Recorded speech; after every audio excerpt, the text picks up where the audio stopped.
మొన్న last week నేనైతే meal ప్రిప్స్ video post చేశాను కదా! దానికైతే చాలా మంచి రెస్పాన్స్ ఒస్తుంది. కొంతమంది కాల్స్‌లో, కామెంట్స్‌లో అండ్ వాట్సాప్‌లో నాకైతే చాలా మంచి ఫీడ్‌బ్యాక్ అయితే ఇచ్చారు. I'm so happy. నేను చేసే ఒక వీడియో మీ అందరికీ యూజ్‌ఫుల్ అవుతుందంటే నాకు చాలా హ్యాపీగా అనిపిస్తుంది. సో, నేను మీల్ ప్రిప్స్ చేసిన టైంలో ఆలు ప్యాటీస్ అయితే ప్రిపేర్ చేశాను కదా! సో, వాటితో నేను ఇక్కడ బర్గర్ హెల్తీ వెర్షన్‌లో ఎలా చేస్తానో మీకు ఈ వీడియోలో చూపించేస్తాను. పార్టీస్ అయితే 3 అవర్స్ ముందే నేను ఫ్రీజర్ నుంచి తీసి బయటయితే పెట్టేసుకున్నాను. అండ్ దాన్ని నేను పాన్ ఫ్రై అయితే చేశాను. కొంచెం ఆయిల్ వేసుకొని, ఇవి బర్గర్ మధ్యలో పెట్టుకొనైనా తినొచ్చు. లేదు అంటే ఒత్తిగా కూడా కొంచెం ఈ మయోనీస్‌లో డిప్ చేసుకొని తిన్నా కానీ చాలా బావుంటుంది టేస్ట్ అయితే. బర్గర్ బ్రెడ్‌కి 2 వైపులా అవకాడో మయోనీస్ అయితే అప్లై చేస్తున్నాను. ఇక్కడ నేను ఎలాంటి ప్రిజర్వేటివ్స్ ఉన్న సాసెస్ అయితే యూజ్ చేయట్లేదు. అండ్ ఈ అవకాడో మయోనీస్ కూడా ప్యూర్‌లీ హోమ్‌మేడ్. నేను మీల్ ప్రిప్స్ వీడియోలో అయితే పోస్ట్ చేశాను కదా! ఎలా చేసుకున్నాను అనేది.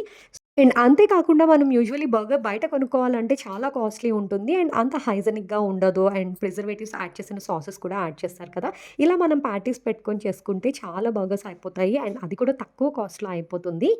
మీకు నచ్చిన వెజిటబుల్స్ అయితే మధ్యలో యాడ్ చేసుకొని ఓవెన్‌లో ఒక 30 సెకండ్స్ పెట్టుకుంటే చీజ్ కొంచెం మెల్ట్ అయ్యి టేస్ట్ చాలా యమ్మీగా ఉంటుంది.